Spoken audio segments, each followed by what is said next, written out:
강프로입니다. 자, 오늘 7월 29일 월요일입니다. 자, 지금 장중인데 지난주 금요일에 이어서 조선주가 또 강세를 보이고 있습니다. 뭐 오늘만 보면 2% 정도밖에 안 올라가니까 뭐 큰 폭의 강세를 보이는 게 아니다. 뭐 이렇게 보시는 분들이 있을 것 같은데 지난주에 시장이 안 좋았는데도 불구하고 지속적으로 강한 움직임을 보여왔고요. 그리고 오늘 장이 열리자마자 거의 한 2% 정도 갭상승해서 시작을 했고 관련주들의 움직임도 꽤나 좋은 움직임을 보이고 있습니다. 자, 지금 한국조선해양을 보고 있는데 현대중공업 같은 경우에도 마찬가지고요. 삼성중공업도 마찬가지고요. 현대미포도 마찬가지고요. 그리고 STX중공업도 마찬가지입니다. 자, 전체적으로 조선업들은 앞으로 좋아질 만한 실적을 반영하고 있는 과정에서 주가가 올라가고 있다. 이렇게 보면 되겠습니다.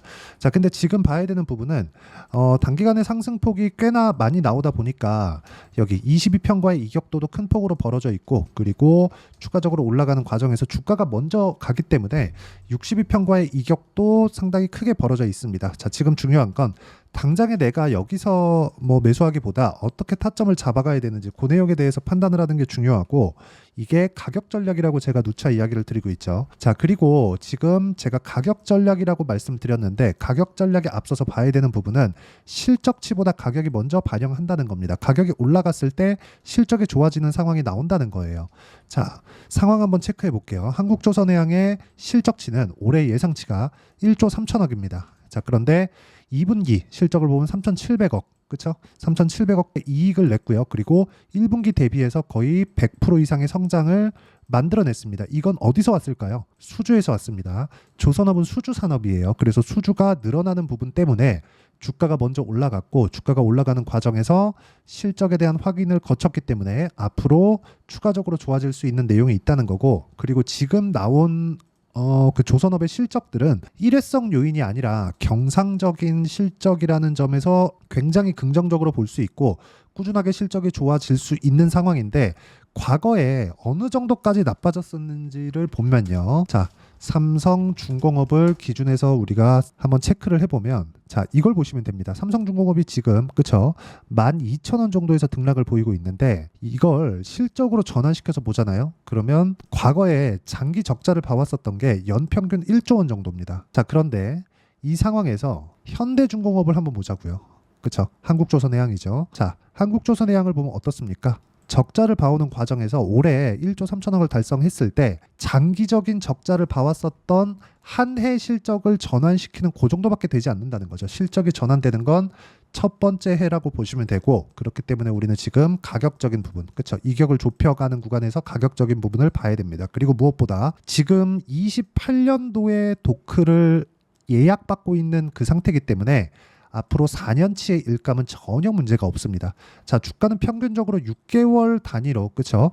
6개월 선행한다고 일반적으로 이야기를 합니다. 근데 지금 4년치의 일감이 몰아져 있는 그런 상태이기 때문에 아직까지 주가의 상승폭은 있지만 이격을 조절하는 그 정도의 상황만 남은 거다.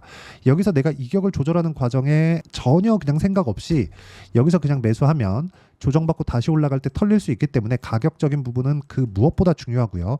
가격적인 부분을 봤을 때 내가 어떤 식으로 매매할 수 있느냐? 다시 한번 말씀드리지만 계속해서 수익을 보기 위해서는 가격을 잘 잡아야 됩니다.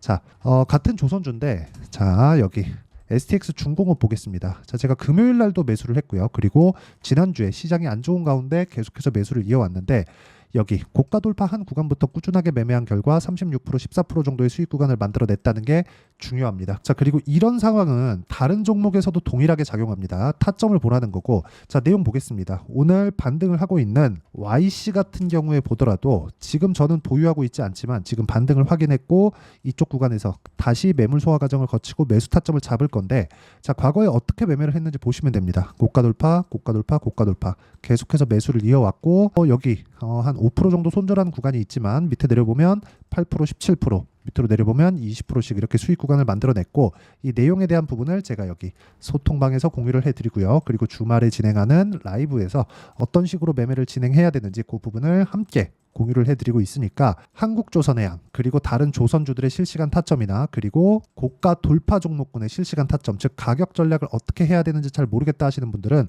소통방으로 들어오시면 되고요. 소통방은 무료로 진행하고 있으니까 구독과 좋아요 눌러주시고 상단에 있는 전화번호로 구독 또는 라이브라고 문자 보내주시면 여기 소통방 입장 링크와 주말에 진행하는 라이브 입장 링크를 함께 공유를 해드리도록 하겠습니다. 자, 매매하는 과정에서 가격은 어느 때보다 중요합니다. 그리고 가격적인 부분을 이해를 했을 때 내가 꾸준하게 수익을 낼 수 있다는 거예요. 그러면 한국조선해양 같은 경우에 내가 봐야 되는 건 뭐겠습니까? 앞으로 실적이 좋아질 수 있는가, 그 부분입니다. 그러려면 뭐가 더 올라가야 되죠? 가격이 올라가야 되는 거고, 그리고 실적치에 대한 부분은 아직까지는 걱정할 단계가 아닙니다. 내년까지도 마찬가지예요. 만약에 지금 여기서 주가가 막 40만 원, 50만 원, 60만 원 이렇게 올라가잖아요. 그러면 당연히 실적이 좋아지더라도 가격적인 부담을 가지고 있을 수밖에 없습니다. 하지만 지금은 그렇죠. 이제 고가 돌파를 하고 100%도 채 올라온 가격대가 아닙니다. 바닥부터 보는 게 아닙니다. 고가 돌파한 이후에 세력들의 매집이 일어나기 때문에 고가 돌파 이후에 매집 구간을 잡고 그리고 매집 구간에서 우리가 어떤 식으로 가격 판단을 하고 목표가를 잡을 건지 그 부분을 이해하는 게 중요합니다. 이 부분을 이해하기 위해서는 가격적인 부분이 필요하고요. 실적 기반에서 앞으로 좋아질 만한 부분, 이런 부분은 다 예상치기 때문에 전체적으로 우리가 모든 부분을 다 알 수 없어요. 그래서 제가 계속해서 말씀드리죠. 가격 기준에서 매매를 하자. 그리고 실적은 무조건 좋아진다. 그리고 실적은 통상적인, 그렇죠, 경상적인 실적입니다. 일회성 실적이 아니에요. 그래서 지금 가격이 가장 중요한 구간이고, 그렇게 매매하기 위해서는 제가 여기 소통방에서 진행을 하고 있으니까 상단에 있는 전화번호로 구독 또는 라이브라고 문자 보내주시면 라이브 입장 링크까지 제가 함께 공유를 해드리도록 하겠습니다. 자, 내용 정리하면 그렇습니다. 주식시장에서 가격은 그 어느 때보다 중요한 구간에 있고요. 그리고 가격 기준에서 매매를 했을 때 내가 꾸준하게 수익을 낼 수 있는 상황을 만들어갈 수 있기 때문에 가격을 다시 한번 이해를 해야 될 필요가 있고, 그렇게 가격을 이해했을 때 아까 전에 보여드렸죠? 이런 정도, 그쵸? 단기간에 이렇게 큰 수익을 낼 수 있는 상황을 만들어낼 수 있습니다. 자, 어떤 식으로 가격 판단을 해야 되는지 제가 내용 준비를 해놨으니까 영상 끝까지 시청하시고 모든 분들이 성공 투자하셨으면 참 좋겠습니다. 자, 24년도가 돼서도 시장은 여전히 어렵습니다. 자, 근데 시장은 항상 어려울 거예요. 앞으로도 계속해서 어려워질 겁니다. 자, 근데 제가 매월 대시세 종목을 구독자분들에게 공개를 합니다. 자, 내용을 보면 12월 달에 실제 공개를 했었던 강프로의 대시세 종목에 대한 내용인데, 대기업을 상대로 안정적인 매출 구조를 가지고 있고요. 그리고 현재 주요 거래처는 삼성전자, 인텔, 하이닉스, TSMC, 해외에 반도체 관련된 기업이라는 걸 알 수 있죠. 그만큼 1월 달에 제가 보고 있었던 종목은 반도체 관련주라는 걸 알 수 있습니다. 공개를 해드리면 이 내용입니다. 여기 어보브 반도체, 그쵸? 실제 제가 거래한 내용을 공개를 한 거고요. 수익에 대한 크기를 보면 공략한 시점, 제가 가격대를 함께 공개를 해드렸는데 공략한 시점부터 21%의 수익 마감이 된 것을 확인해 볼 수가 있습니다. 자, 근데 지금도 마찬가지입니다. 지금은 어떤 이슈가 있을까요? 2월 달에 발표한다는 기업 밸류업 프로그램이 있죠. 근데 그걸로 인해서 지금 2월 달에 발표한다고 이야기가 나온 상황이고요. 무엇보다 우리가 생각해야 될 내용은 한 가지입니다. 어떤 이슈나 그리고 어떤 상승할 수 있는 내용으로 인해서 주가가 올라가는 것은 맞죠. 하지만 가격이 먼저 반영한다는 걸 반드시 알고 있어야 되고, 그런 내용에 대한 파악이 되었을 때, 그쵸? 여기 어보브 반도체처럼 21%, 그쵸? 대략 3에서 4일 동안 20% 이상의 수익을 먹을 수 있고요. 그리고 여기 HLB 같은 종목처럼 대략 일주일이 채 되지 않는 기간 동안 30%의 수익을 낼 수 있습니다. 자, 그러면 답은 나왔어요. 재료에 대한 부분보다 중요한 게 가격이다. 자, 근데 지금 시장에 쏠려 있는 게 뭐죠? 2월 달에 발표하는 기업 밸류업 프로그램에 대한 내용이죠. 자, 그러면 우리가 이쪽에다가 지금 집중을 해야 될까요? 그 내용을 한번 보겠습니다. 기아차의 차트를 보면요. 1월 24일 날 정부단에서 입김을 불어넣은 이후에 시세가 강하게 발생한 것처럼 보이지만 애초에 12월 달부터 신고가를 달성했다는 걸 확인할 수 있습니다.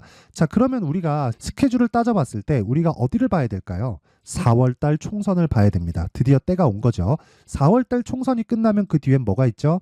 대선 전국으로 들어갑니다. 그러면 우리는 4월 달 총선부터 시작해서 대선까지 이어질 수 있는 종목을 찾는 게 정말 중요합니다. 그게 정부 정책의 방향과 그리고 스케줄에 맞춰서 가는 거예요. 정치적인 상황에 따라서 주가가 움직이는 걸 우리는 수도 없이 많이 봐왔기 때문에 스케줄에 맞춰서 가는 게 지금으로서는 답이 될 수 있습니다. 그리고 무엇보다 어느 정도의 시세를 내는지 그 첫 번째 단계인 상황을 그쵸 제가 12월 달 밝혀드렸었던 대시세 종목으로 이미 공개를 해드렸기 때문에 그쵸 어떻게 제가 매매를 했는지까지 다 보여드렸습니다. HLB처럼 그쵸 31.9% 걸린 시간은 4일밖에 되지 않죠. 이 종목을 제가 가격과 그리고 어떤 종목인지를 애초에 12월 달부터 공개를 한 겁니다. 자, 그러면 지금도 마찬가지예요. 앞서서 제가 말씀드렸었던 23년도에 했었던 여러 가지 종목들이 있죠. 한미반도체 같은 종목들도 여기 소통방에서 모두 공개를 해서 실제로 10,000원부터 60,000원까지 상승한 내역이 있고요. 왜 공략을 했는지를 제가 다 공개를 해드렸습니다. 근데 지금도 마찬가지라는 거죠. 정부 정책의 방향에 맞춰서 또는 선거 스케줄에 맞춰서 매매를 이어가야 될 때가 됐고요. 제가 총선 관련된 큰 시세가 나올 수 있는 대시세 종목을 준비를 해놨습니다. 길게 말씀드리지 않겠습니다. 모든 종목들은 신고가를 달성하면서 대시세 준비를 하게 되고요. 신고가를 공략했을 때 내가 시장에 주도주를 잡을 수 있는데 지금은 총선에 집중하는 게 맞다. 그래서 총선 관련된 그리고 대선까지 이어질 수 있는 종목을 준비를 해놨는데 지금부터 준비를 하셔야 나중에 고가에 올라가서도 꾸준하게 매매를 이어갈 수 있습니다. 자꾸 막 손절하고 매매하는 과정에서 너무 어렵다 하시는 분들은요. 이 종목 딱 받아가서 큰 수익 내셨으면 좋겠고요. 이 종목은 상단에 있는 전화번호로 대시세라고 문자를 보내주시는 분들에 한해서만 제가 총선 그리고 대선까지 이어질 수 있는 종목을 공개해 드리도록 할 테니까 상단에 있는 전화번호로 대시세라고 문자를 보내주시고요. 그리고 구독과 좋아요 꼭 좀 부탁드리겠습니다. 시장은 정말 어렵습니다. 자, 그래서 모든 분들이 성공 투자하셨으면 좋겠고요. 기본적으로 가격에 대한 파악을 하면서 큰 수익을 내셨으면 좋겠습니다.